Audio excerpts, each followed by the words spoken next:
Hi, thank you all for being here. My name is Cheryl Dorchinsky. I am the Executive Founding Director of Atlanta Israel Coalition.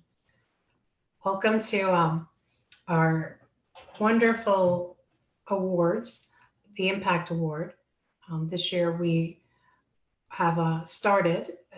The honoree is Kay Wilson, who is definitely somebody who is very worthy of this award. She wrote an absolutely powerful book, The Rage Less Traveled, and the courage and strength and the absolute honesty in this book is like nothing I've personally ever seen. We spoke to people all over the world, and it was unanimous that she definitely deserved this honor. Kay, are you there? I am. Hi. Hello, everybody. Thank you for joining us. Oh, the pleasure's all mine, believe you me. We're also here with some guests, as you know. And we want to basically thank you because 2 years ago you came to Atlanta. You helped us. Basically, the first event we ever had was with you. And you were talking about this book, which we didn't know how you were going to publish it, what you were going to do, or really what it was going to be about. So how was it writing this really inspiring, powerful novel? It was hell on earth. It was just the worst thing I've ever done in my life, apart from nearly getting murdered. It was very difficult to sort things out in a narrative that would make the book interesting, a page turner, not flooding it with too many details, so it comes out like, you know, Truman Capote. And then there was things like, look, I have to say the bulk of the work I did in trauma therapy, meaning in therapy I had to write about the attack, and that took months, revisiting every sentence and connecting every sentence with my senses. So that was just awful. And then there was the idea, for those who've read the book, I hope a couple of people have, but like, how much do you include in a court case? And so I got all the court protocol, and I got all the interrogations from the Shabak, and it was hundreds and hundreds of pages, and just reading through the vile, barbaric, you know, these creatures, really, that also didn't make me feel so good. But then there were very light moments too, and people have told me they laughed out loud in the appropriate parts in the book.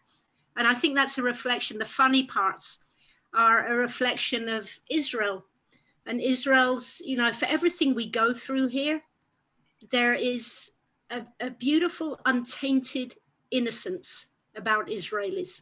You know, the clumsiness, the desire to help, nothing stops people. And sometimes that works out a little awkward, but it's always so terribly well-meaning. So on that level, on an emotional level, it was rewarding, it was hard.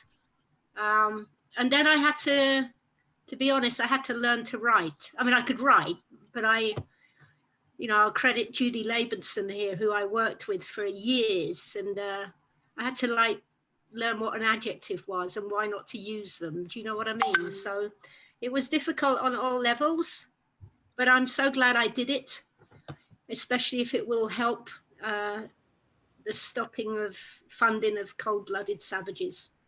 That's my goal. Well, I think it definitely came through in your novel, and it was very powerful. I knew that we have a few people here who would like to speak to you. The first one is Karma Feinstein-Cohen from World Herut. Karma, can you come join me? Thank you so much. Here I am. Karma, Kay, Karma, you're both meeting for the first time today, correct? Yeah, and I'm Maud. Nice to meet you, Karma. Likewise, a pleasure and an honor. I did receive a picture of you on Friday morning holding a package. Oh, yeah. I nearly dropped it, but I'm not supposed to say that, right? Sorry. Landed on the carpet. I'm pretty glad it landed on the carpet. Nice. With the lockdown, it was very hard to get the award 2K, and Karma was absolutely fantastic and instrumental in making that happen. So thank you, Karma. Thank you. My pleasure and honor.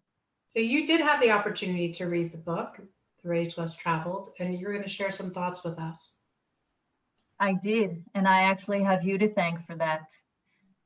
First of all, I want to thank you, Cheryl, and the Atlanta Israel Coalition for inviting me to take part in this unbelievable event and to have coaxed me into reading a book that otherwise would have been something that I would not have picked up, to be completely transparent and honest. I'm the daughter of two history teachers, Jewish history teachers, mind you. And the abundance of Jewish violence that I heard in my house was, the stories was enough to leave me, with a satiated appetite for Holocaust stories, etc. And I want to thank you, Cheryl, for introducing me, first of all, to Kay's story, who for me was a terrible news story as an Israeli, that unfortunately we see terrible things happen. But I was honored enough by you to be asked to read the book, and it was there on my Kindle, and I was reluctant to start. It was there for about a week, and Cheryl reaches out and says, Karma, did you start the book? The event's in about a month. I want you to start the book. Well, honestly, I picked up the book and could not put it down. And it was a fascinating book, and nothing prepared me for this. Nothing prepared me for this. The Rage Less Traveled is a story which isn't an easy read, but it's a very interesting read. It's compelling. And it took me on a journey. Kay, you took me on your journey, and I think that that's something immense. I could have never imagined somebody sharing with such intimacy, such a horror, to forgive me for the contradiction of words, but honestly, that's how I felt. And when you read things, and I'm a public speaker, I normally look for quotes from Jewish, Zionist leaders, Jewish leaders. I go back to the scriptures and I look for a good quote. And I wanted to say something meaningful, and nothing was, to be very honest, nothing was meaningful enough. Really, it wasn't. The only thing I found that spoke to me, and then I reached out to Cheryl again and I discussed this with her, was when you have no choice, mobilize the spirit of courage. That's a Jewish proverb. I couldn't find the source, but it seemed so empty. So I went back to Cheryl and I said, Cheryl, it means so much more to me. And then it hit me. The bravery, Kay, of what you went through, of that horror, is one step. And I think you mentioned it here. And the bravery of sitting down and writing it, that is what took me on a journey and was so powerful for me. And I want to thank you for I can't even imagine the pain that you endured writing it, and the insight that it gave me, the intimate writing of the pain and the fears and all the things that people don't want to read in books. They want an easy airplane book or something, that'll get them through.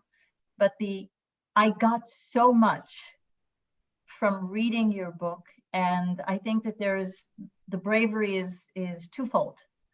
It's to go through that horror and then to sit down and share it with the world, to make the world a better place. And for that, I cannot thank you enough. And it changed me.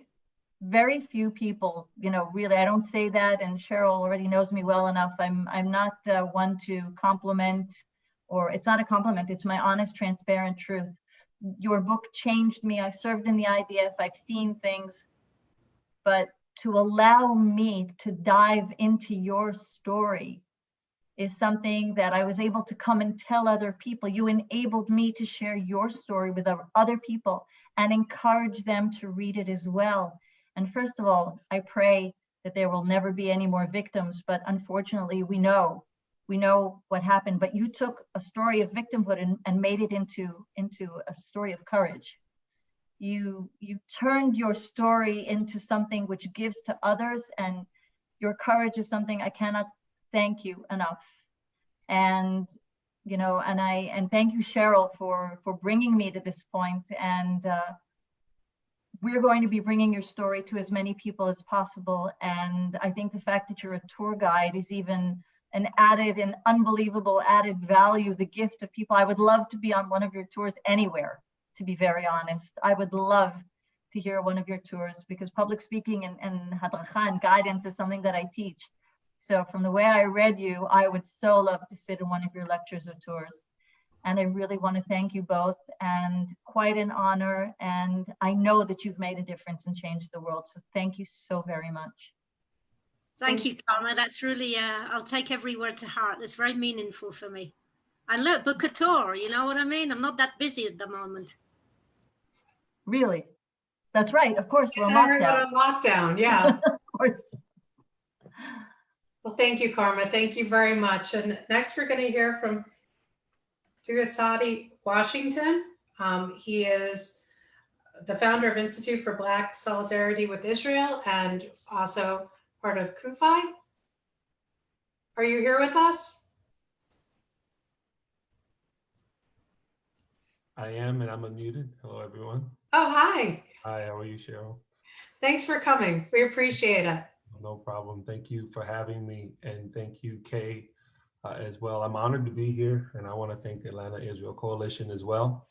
I haven't had the opportunity, the pleasure of reading Kay's book just yet. I've been actually finishing a couple of projects and moving across the country, but I've known about the project since she first began to talk about it. We are friends, and we have been for a few years.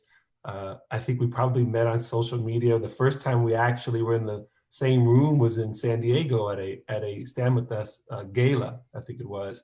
And it was our first time actually getting to physically talk face to face.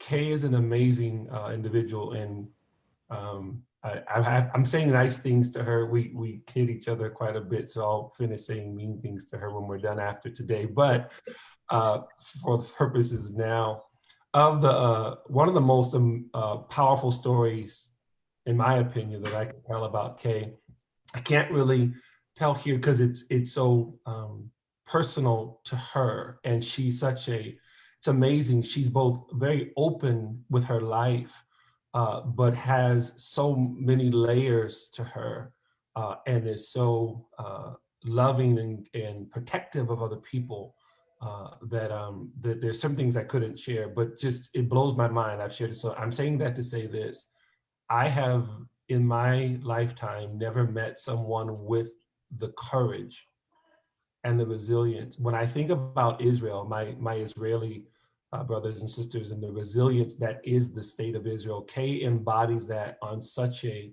high level. To have gone through what she has gone through, but with her capacity continue to love and love everybody, different ethnic groups, different religions, it doesn't matter to Kay. And to just have seen people go through even a smaller level maybe of trauma, not in any way diminishing theirs, but maybe definitely not something on Kay's level, and unfortunately see the bitterness that would begin to envelop them. And understandably, right? They went through something very difficult. It was very painful. And then there's this tendency to shut off. And I've seen Kay in action, right? And she's one of the most transparent people I've ever met before. She's kind of always the same person, right? She doesn't put on airs. So her love and her concern for people is genuine. And she challenges you. That level of love and concern challenges us to be better, right? We challenges us to do better, to kind of take that to heart. So I'm so appreciative of her. We love her very much.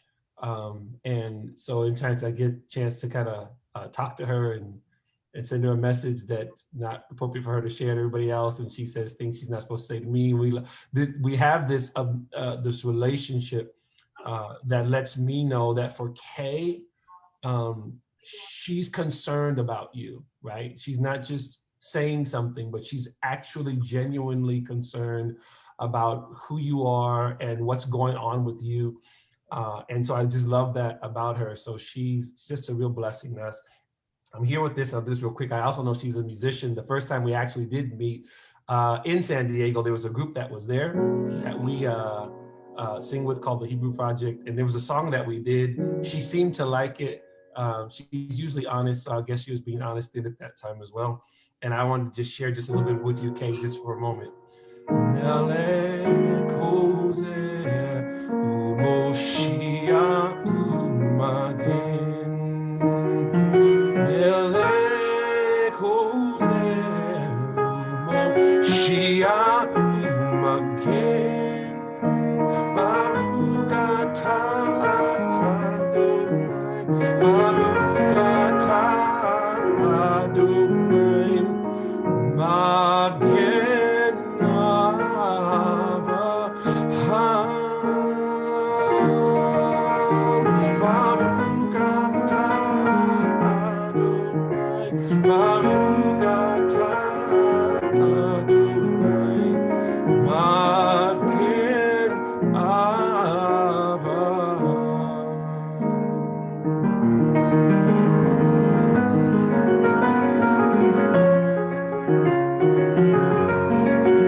We love you, Kay.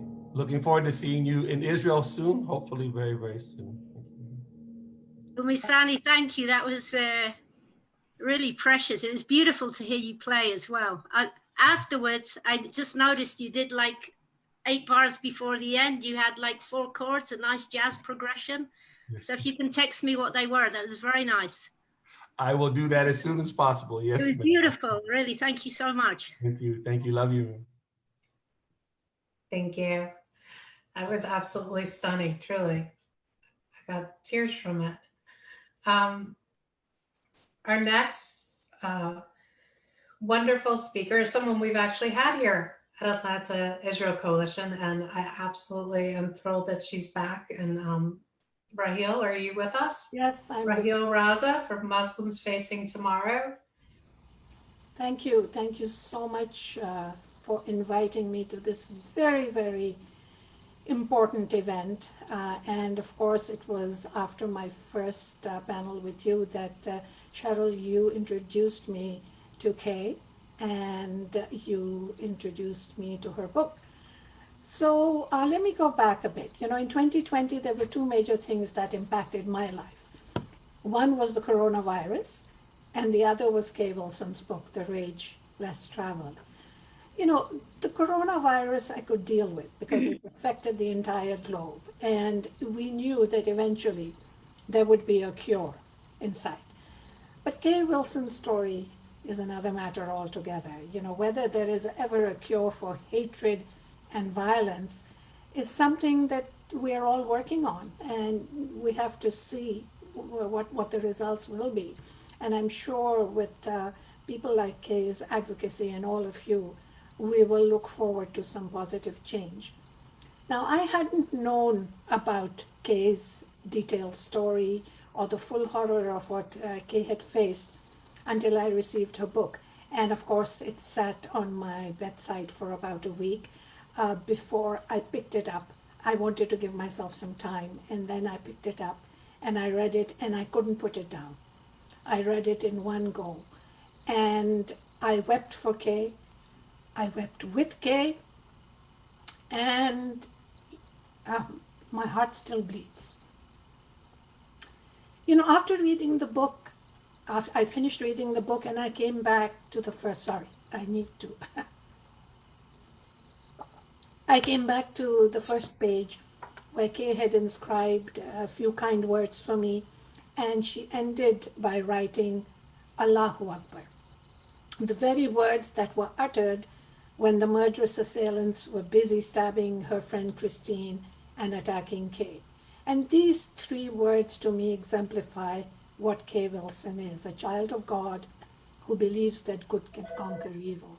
But these three words hit deep into my heart because I read through in the book, and of course the use of these words showed that the murderers were my co-religionists. And they were using a mutated, horrendous, violent understanding of my faith to perpetuate such horror on innocent people. And that's something that I have been fighting my entire adult life, and I will continue to work with people like Kay to make sure that this does not happen again. You know, I'm really glad that this award is called the Impact Award, because anyone who reads Kay's story and her journey has to be impacted, which is why it needs to be circulated worldwide. I mean, I've told everyone that I know about it. This is a story that has a global impact. This is a story that impacts all of humanity. And Kay's courage is something that impacts all of humanity. But to simply say that Kay Wilson is a woman of courage is such an understatement. I mean, she is spectacular. She is a special human being who shows the true meaning of resilience, of resistance, of bravery. And as a writer myself, I'm so impressed with Kay's mastery over the language and her use of words. I mean, she writes beautifully, poignantly, with such depth that I was on the entire journey with her. And then, of course, she filters her writing with that wry sense of humor which only the British can have. And what a journey it was, or rather it is, because I don't think it ever ends. Kay, in her compassion, may forgive, but can she ever forget? Kay, you are having to relive the trauma every time you speak in public. And of course, that takes enormous amounts of strength. And sometimes we know that it's so much easier to just forget everything, put it behind you, let it be a closed door. But you haven't done that. You have allowed the world to step into your life, into your heart, and into your mind through your writing. And that is a very difficult thing to do. You know, at the start of chapter 10, Kay, you quote the cowardly lion as saying, I'll fight you with one paw tied behind my back. I'll fight you standing on one foot. I'll fight you with my eyes closed. Well, Kay, you have done that and so much more. I don't know how you do it. I really don't know how you do it, Kay. You know, the fact that you gave testimony and faced your assailants is such a huge act of courage that few people can boast of. And I agree with the two previous speakers who say that it takes so much strength of character to do what you are doing now. I mean, to having lived through the trauma was God's miracle. But the fact that you are now doing the work that you do is it's just something absolutely unbelievable in a human being. And I am so impressed and amazed by the fact that you did not allow their hate to become your master. You did not allow their hate to be part of what you had set out to do.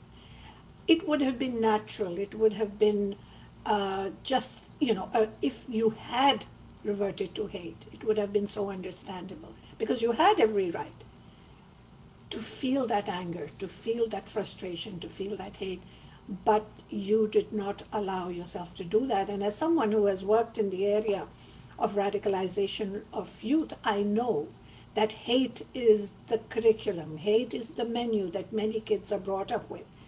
And in order to tackle the problem at its root, the teaching of hate has to be eradicated. And you and I both know how difficult that is, because decades of brainwashing and radicalization creates monsters like the ones who brutally and heinously attacked UK and as well as your friend. So the fact that you, with a Palestinian, have created the Yellow Brick Road, which is absolutely an amazing name, as an educational counter-radicalization project that teaches children in a refugee camp emotional intelligence, empathy, and courage, is a monumental move in the right direction, because your emotional intelligence, your empathy, and your courage is something that everybody needs to learn from. What else can I say about you, Kay Wilson? On my first trip to Israel 13 years ago, and I've been back 13 times since then, I learned the meaning of the term tikkun ulam, repair, heal the world. And I embraced that concept wholly, because there's no other language that describes this, the work that you do, and you are doing just this. I am so honored to be part of this panel, and I'm here to support you and cheer you along. May God's blessings always be with you, and may the force keep you safe. Thank you. Oh, you leave me speechless, Raheel.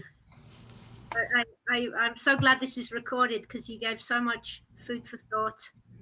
And if I can single you out, if I may, it's very, obviously it's special that so many people come to say nice things. Whenever is that not nice? But the fact that you're a Muslim and you're a Muslim believer, and you're a courageous woman in of yourself, it's very meaningful for me that you would be here to represent your community. So I really, really thank you for that. And I hope we can work together in the future. Yes, yes, that would be my hope as well, Kay. I'm always here for you. I want to be in touch with you, find ways to get your story out there, and do whatever needs to be done to Inshallah. to work against the hate. And truly, my heart is with you. Thank you very much. Shukran ya habibti. Thank you, Raheel. It's very meaningful. Appreciate you coming, speaking with us. Our next speaker is fantastic. He's from Artists for Israel. Craig Dershowitz, are you here with us? I am. Thank you for coming. Oh, We saw you for a moment. you stopped my video. I promise you I did not stop your video. Oh, you see, I'm the problem. Somebody could have stopped it, but it definitely was not me. It's saying the host has stopped it. You see, I'm always the screw up. I promise it's saying because the host has stopped it. So Lee, It's because you have tattoos, and this is like the audience. Okay, apparently now she stopped my video, so you're going and I'm off. No, now we're both stopped. I can change my profile picture rapidly and it'll be like a movie. Oh, I can start my video now. All right. Okay, great. Should I just start after that? Yeah, just go ahead. It's all you. Hey, I feel like that was the perfect entrance for our relationship, by the way. So a bunch of people have said nice things about you. I like to be different. I'm going to go a little different route, so just follow with me for a second. So Artists for Israel, which I run, we have a healing ink program. It's a tattoo program. We bring the world's most talented tattoo artists to Israel, and we cover the scars of terror survivors and IDF soldiers injured in battle. We've tattooed over 300 people so far, and who do you guess was by far the most memorable of those people? Clearly, it was Kay. Our very first mission to Israel, we brought our initial cohort of artists to Kay's house, and the first person who walked in just by chance was a guy named Steve Soto. So before I talk about Kay, I want to talk about Steve. Steve is 6 foot something. He's 350 to 400 pounds of just like ripped solid muscle. He got that muscle lifting weights in prison. He's got a shaved head that's covered in tattoos. I still have more tattoos than he does, but he looks more intimidating. And he's got this like scowl on his face. And the truth is he's a big teddy bear, but that wouldn't be apparent to most people. So Steve walks into Kay's house, the first one, and you'd expect that Kay would see this giant mountain of a man and be a little bit shooken up or something. But he's on his best behavior. He reaches out his hand for a handshake. He begins to say, "It's a pleasure to meet." And then all of a sudden, bam, Kay slaps his hand away. She reaches up and grabs his bullish head, stands on her tiptoes so she's eye to eye with him and says, "In this house, we hug. Don't ever make that mistake again." And that was my first introduction to Kay in person and all of the artists. So they had arrived on a flight that morning. They spent the day at the Dead Sea, and they did not see an actual wonder of the world until they met Kay. So we get situated in Kay's backyard, and she screams out, "Who here is tattooing me? I need to get that person nice and drunk." So my partner, being a smart ass, says, "In that case, we're all tattooing you." And Kay like kind of looks to the side and she goes, "You couldn't keep up." So then someone asks her a question as she tells her story. And she looks over at the newspaper reporter who was standing next to us. And again, with a little side look and smirk, she goes, "I'm sorry, but you're going to have to edit out this answer." And then a sailor's mouth full of curses and cigarette smoke, she answers the question. And of course, they can't use any of it because she's cursing. So she continues her story. It's the same story that everyone here has read in her book. If you haven't read it, that is sad for you. It's the same story she's shared 1,000 times. It's the same story of pain, of suffering, of betrayal, of fear, but also of hope and rebirth, redemption, and resurrection. And for me, who's heard it so often, you would expect it would become mundane, almost meaningless after hearing it over and over again. But I think that we can all agree that being mundane is never the case with Kay. And that applies whether you see her, whether you speak to her, or just reading this book. It's as if she's coming through and speaking to us directly. So there we are. Kay is speaking to us under a clear night sky in a foreign country to all of these artists, and not one of them was not crying. Their eye was not dry, neither their cheek or chin or shirt, because they're absolutely weeping. And it is the kind of cathartic power of crying that only happens so rarely in your life, and that I've never had happened in a book before until I read Kay's. So Kay had accosted a felon, outdrank a gang of partiers, humbled the Israeli media, brought the most jaded men and women to their knees, advocated for Israel in the most powerfully effective way I've seen, and she made the night stand still for everyone there. And that was the first 5 minutes of us being in her presence. So imagine what this woman has done over all these years, not just with her book or her appearances in court or her lobbying, but individually, one-on-one with so many people. Now, this is not new for Kay to be honored. She's been feted by every pro-Israel organization that has a brain in their collective head. She's been called a hero and a fighter. She is both. She's been called brilliant, witty, and one that lives her life her own way. Also all true. And what I've noticed is that all these well-deserved compliments always assume that Kay is this way since or because of the attack. And the truth is, this is just Kay.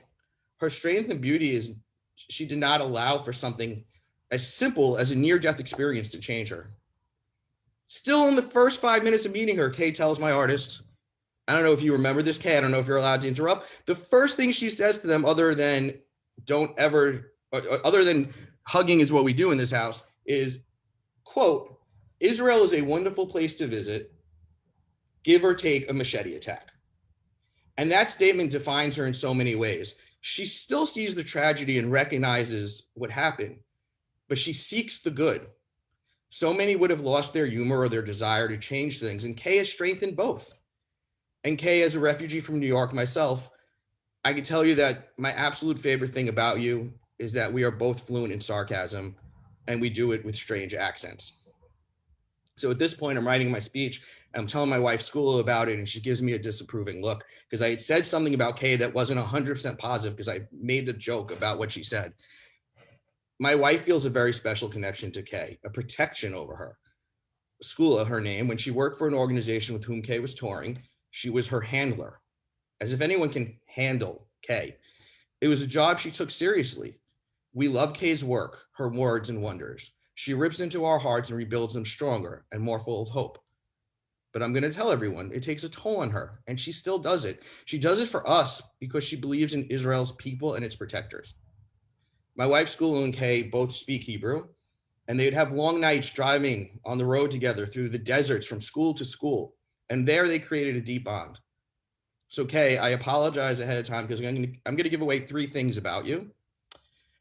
I see that look on your face now, but I have insights that others don't, and I think people want to know more about you, so I'm going to share. So 1, Kay hates to see others get upset when she tells her stories, not just because of what she feels, but she has so much empathy and humanity in her that she doesn't want to cause others pain by sharing her words and what she's experienced.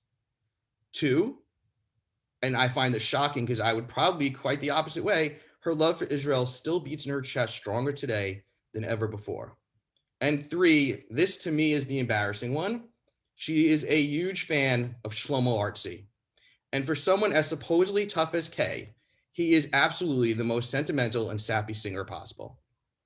It is telling, though, just how much art influenced her thoughts and actions. A for I's slogan is art over hate.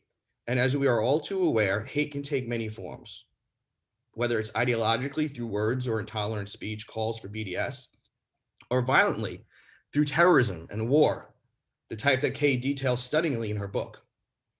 Art can combat, solve, and heal for both these extremes. And the Kay is the epitome of this methodology. She has defeated the terrorists by standing resolute and leading the police and army to the shitholes in which they hid.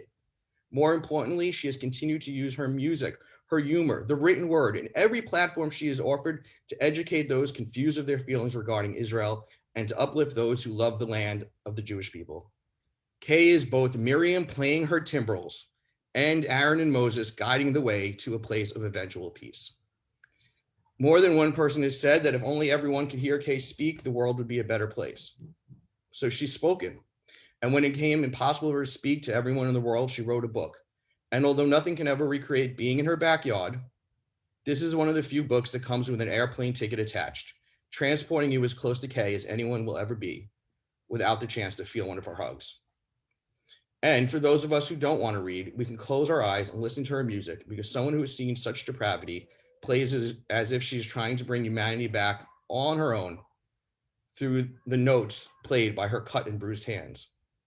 We hate the terrorists, but there is one thing we can say, is that they unleashed a storm, a fury of unimaginable strength that has decimated their numbers, raised armies in defense of Israel, and avenged blood with blood.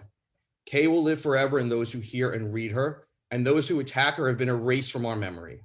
So many have been saved by Kay's actions, many enlightened and empowered by her words, and many more inspired by her deeds. They tried to take 2 lives, but all they did was give us one natural wonder in the form of a kind artist, and I hope a dear, dear friend. Craig, don't know what to say. You're such a wordsmith. I felt, you know what? I felt like I was getting married and you're like the best man giving the speech. Really, thank you. And I just, let me tell people, of course, we're friends, we're great friends, but for the sake of people watching this, I got a tattoo with Craig, and I have it around my wrist. Most people know. Let me show you that. It's the Jewish prayer we say on waking in the morning. Modani lefenecha, melech chai v'kayam, shechzata bi nishmati, v'chemla rabba emunatecha. Meaning, I give thanks to you, O living and eternal King, that in your compassion you've restored my very breath. Great is your faithfulness. Amen. And I wanted Craig to find me an Arab young man to tattoo me with a Jewish prayer, and that's what's happened. And I just, to conclude with that, I got it on my right hand because I sleep like this, and I understood, and it's very fitting that your organization is Healing Inc., because despite all my losses, and there are many, I understood that one way to sanity, one way is to cultivate a grateful heart. So it's like the first thing I see when I wake up in the morning. And that just to say, Craig, you've helped me to understand that no matter how bleak things are sometimes, there is always, always something to be thankful for. So thank you too for what you've done for me. And thank you for just such a beautifully crafted and funny and intimate speech. Thank you. Oh, my honor. Thank you, Craig.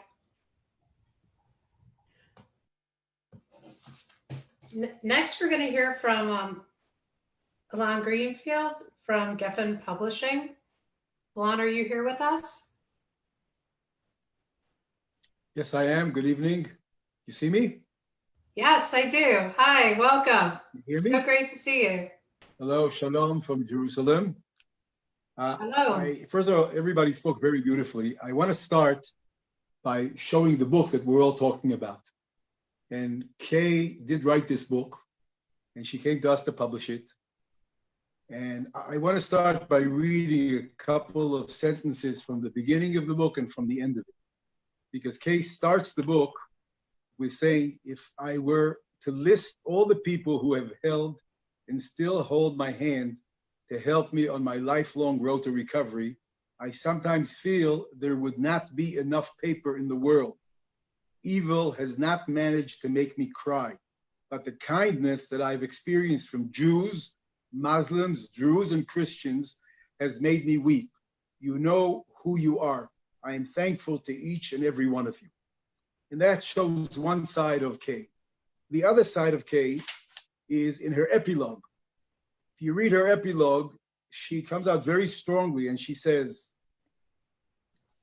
since their arrest on December 20th, 2010, my assailants have received more than $70,000 each. Even as this book goes to press, the money is still pouring in.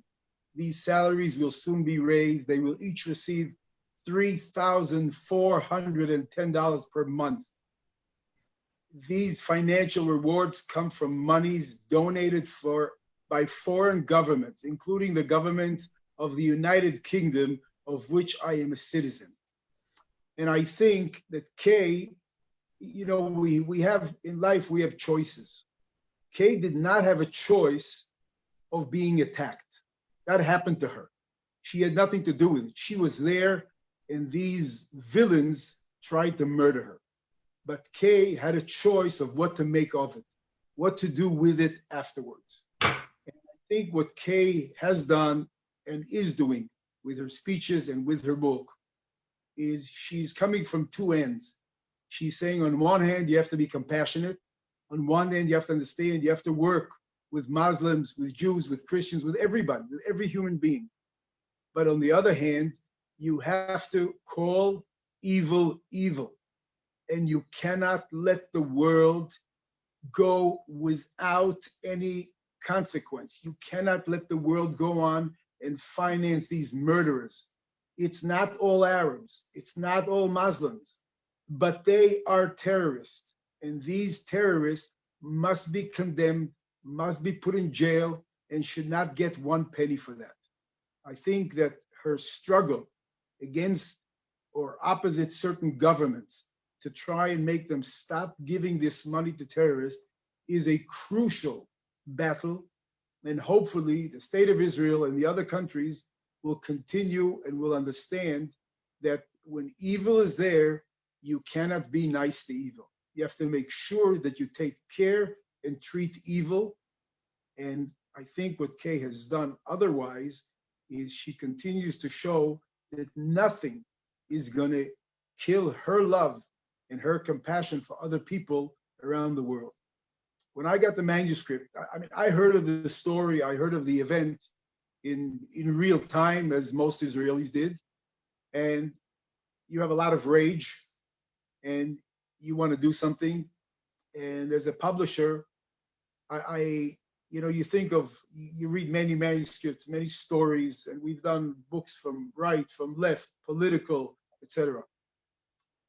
And when I heard that she wrote the book and she actually published it by herself initially, I was very, I would say, frustrated that we didn't do it, because I thought it was a book that fits what we do at Gefen. We speak about what's good for Israel. We speak about what's good for the Jewish people. We speak about Tikkun Olam. And I think when I read the manuscript, on one hand, you have a lot of rage, a lot of anger. At the same time, you laugh through some of the parts of the book because Kay puts humor into it, into the worst condition, into the worst moment of her story, she puts in humor.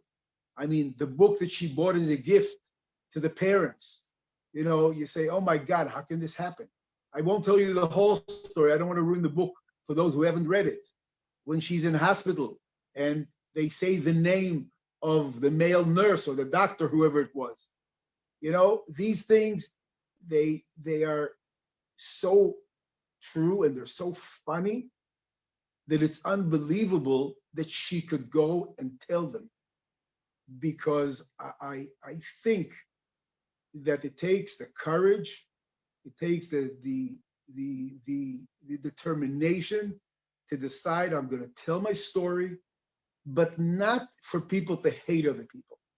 I'm going to tell my story in order to make people understand that we have a choice in life to make this world a better world by doing good things, even though there are terrorists and horrible people who want to murder the Jews. I'll end by saying a couple of things. We just, a few days ago, we celebrated the 27th of January, which is the International Remembrance Holocaust Day.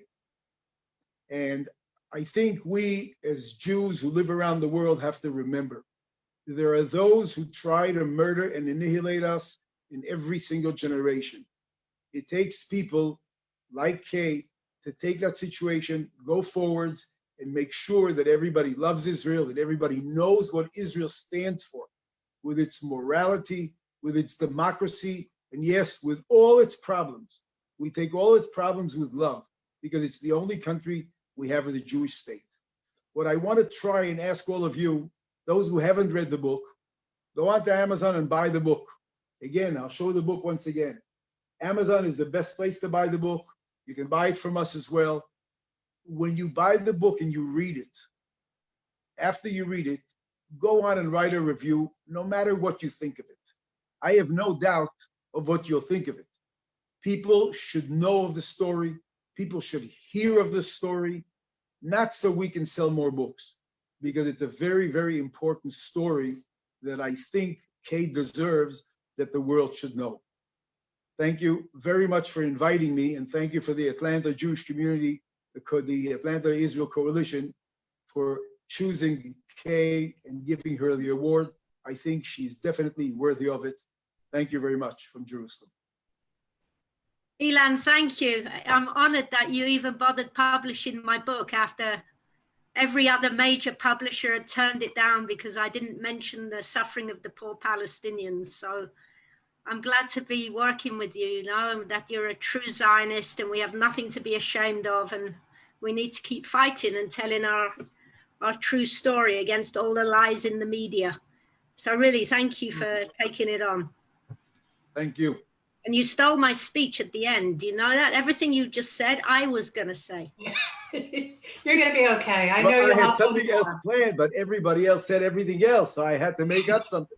Yeah, what am I supposed to do now? Give recipes? I mean, I don't know. Thank you, Ilan. Appreciate you being here with us. Kay? Yeah, I'm still here. I didn't go yet. I appreciate that. I really do. So the Atlanta Israel Coalition Impact Award is more than just someone who has an impact. Clearly, from everyone who spoke, you definitely have an impact on people's lives, and your strength and courage is inspiring. But as a founder of the Atlanta Israel Coalition, our goal was stand together, get people out of those silos, unite. What we're saying is, together our voices are louder, we stand stronger, and our light shines brighter. And you have a light that just shines brighter than any light I've personally seen. And we're grateful that you share it with us. You're a true Zionist. Atlanta Coalition is proud Zionists. We want to take back that word. We think it's a beautiful word. And we are non-denominational, nonpartisan for all ages and stages. We want to get the message out, not in an echo chamber, but a ripple effect. So we're very grateful that you have come on, and truly the most incredible speakers have been here sharing thoughts about you and your very powerful book. So we want to now invite everyone back, everyone who stayed.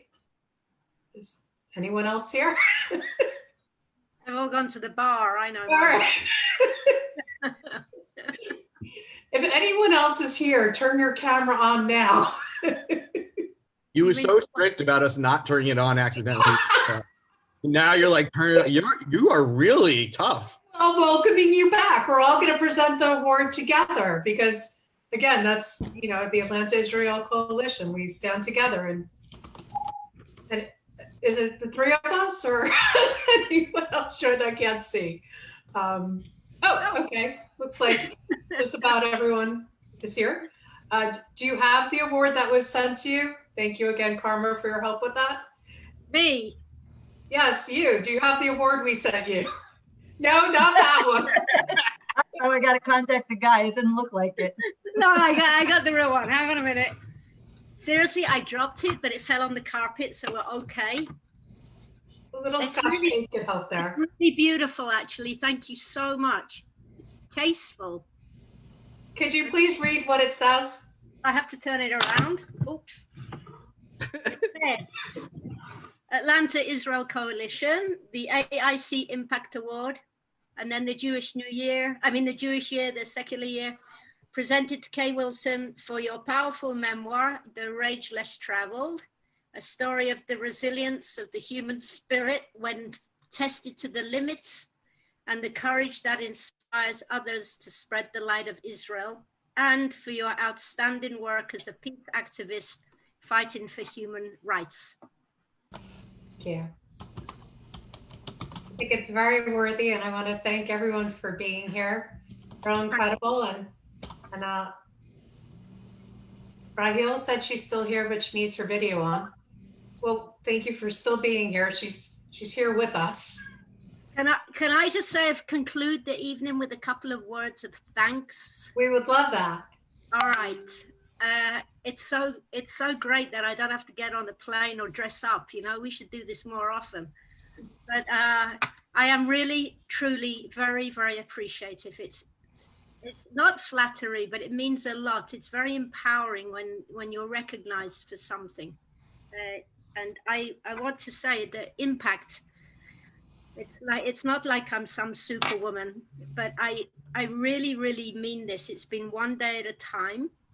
And I want to really thank people. And I want to thank you, Cheryl, and AIC, and Lee, and Kirsten, and Tova, and Martin, and Renee, and Ravitz, and all the dedicated volunteers for what you've been doing over the last 2 years. Relentless standing up for Israel. I want to thank all these wonderful speakers today, who I've still to meet a couple of them, but people I truly admire and strengthened from. And also I want to thank, I would say my producer, but we won't do that. But the book had a genesis in trauma therapy. And I used to when I wanted to turn that first chapter about the attack just into a little booklet. So I'd be taking my trauma therapy without even thinking of writing a book. And so many people went over it. And Marsha Labar, I want to thank, and Maya, probably not here, Bonnie, Adrian, Sherry. And then, of course, when it turned into the book itself, I do want to thank Judy Labenson. I worked with her for 5 years. And also Miriam, who was a really brutal and necessary editor. And finally, I do want to thank a couple of organizations that I've been helped by, and they are helping me.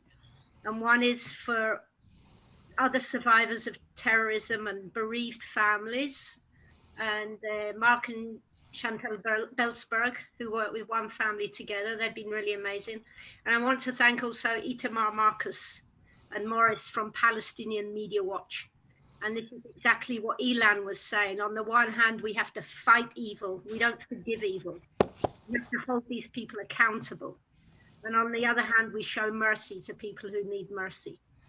And thanks to everyone and all of my friends who I haven't had the time to thank. I see some of you are a bit short-sighted, but I could just make out the blur on my screen that there's really dear people here that I love, and that people who've been so kind to me. And really, if I think about the Impact Award, I think it's a joint effort from everybody I mentioned and didn't have time to mention. So really, thank you so much. And Yashir Koach, keep up the good strength. Thank you, Kay. And last but not least, we definitely would love to hear about your project. Anyone who's listening right now, if you want to send a contribution with a note to Kay directly, we will definitely be passing it on for her initiative. Okay, do you want to talk about Coffee with Friends? Yeah, just very briefly, because I'm sure people want to go and watch Netflix or something, right? But I don't write this on the chat, anybody. I not celebrated, oh my goodness, commemorated 10 years of the attack last month. And I just realized, you know, in Israel, it's like Kay is a very rare name, and I'm recognizable. The attack for its barbarity and the way the prisoners were caught, you know, there was a movie made for Israeli TV and stuff like this. And so I'm quite recognizable by name, even though, you know, not quite so much by sight anymore. And so if I'd say my name, people would bring up the attack. All right. So this is to get to the point. Cheryl, I'm sorry, I have to like stand back. But I changed my name officially and legally because I just wanted that space in Israel where I'm not, where people aren't always dragging it up. You know, I want to choose when to speak about it. And that changing my name was like a renaissance. It was like, you know, Cinderella, where she's working hard as a slave, and then she, you know, and then she turns into a ball gown, and then she's in a pumpkin. She has all these identities. Probably that's a terrible metaphor for somebody like myself. I can not imagine myself in a ball gown, but you know what I mean. So I needed that disguise, a new identity, not forgetting who I am, but just some safe space, if you have it, to use a snowflake term. And it did me good. And then I realized that when people relate to me under my new name, they're relating to me beyond being a survivor of terrorism. You know, they want to know, hey, how's that piano coming on? It's like, wow, I missed that. For 10 years, I'd missed that.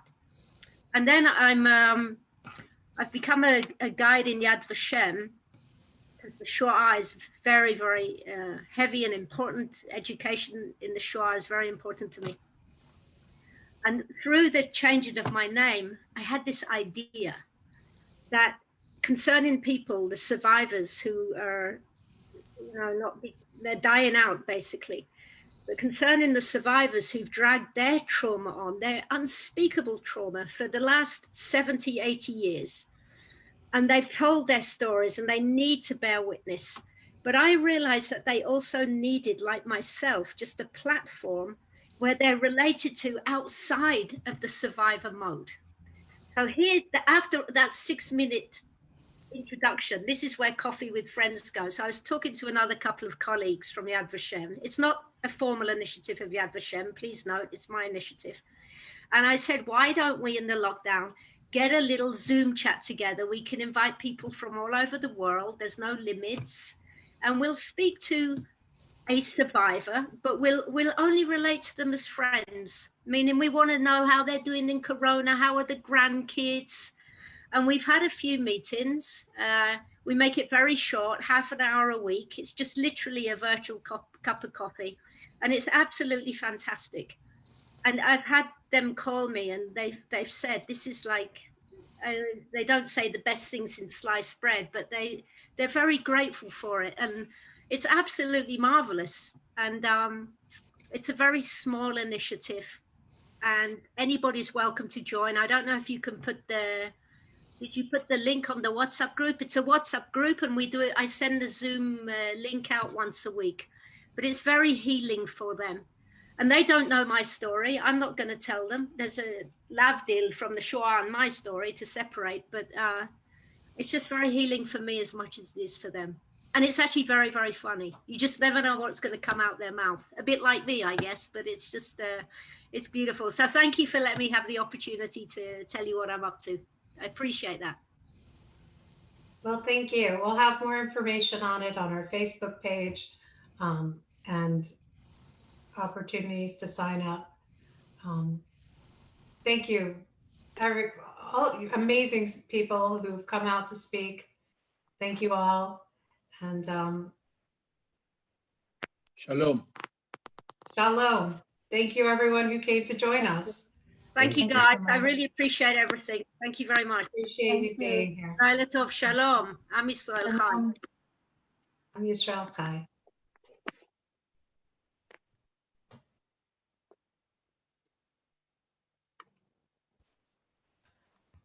To learn more about us, please go to our Facebook page. You can follow us on YouTube, where we have everything recorded and here for you. We started as Atlanta Israel Coalition because we were based in Atlanta, but now we've had the honor of being with you all over the world. And definitely want to thank you for coming out and joining us for our very first Impact Award. And I hope we see you again soon. Stay tuned for tours and other exciting things that we'll be coming up with. And couldn't do it without you. Thanks.